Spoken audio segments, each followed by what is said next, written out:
अगर इस पैनकेक के ऊपर सिरप मैंने वैसे डाल दिया है, आपको दिखा रहा हूँ, या शहद डालें तो ज़्यादा मज़ेदार बन जाता है।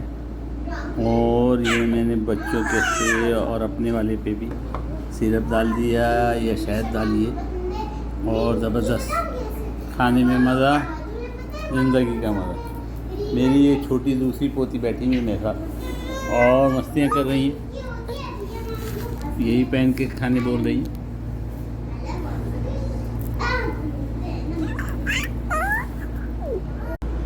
किलो का पैनकेक जुनैरा के लिए। जुनैरा साहिबा खाने में मसरूफ़ है। मेरे दोस्त आ गए हैं। आपके दोस्त आ गई हैं। खाने में कैसा लगा आपको ये पैनकेक? मज़े का है। मज़े का है।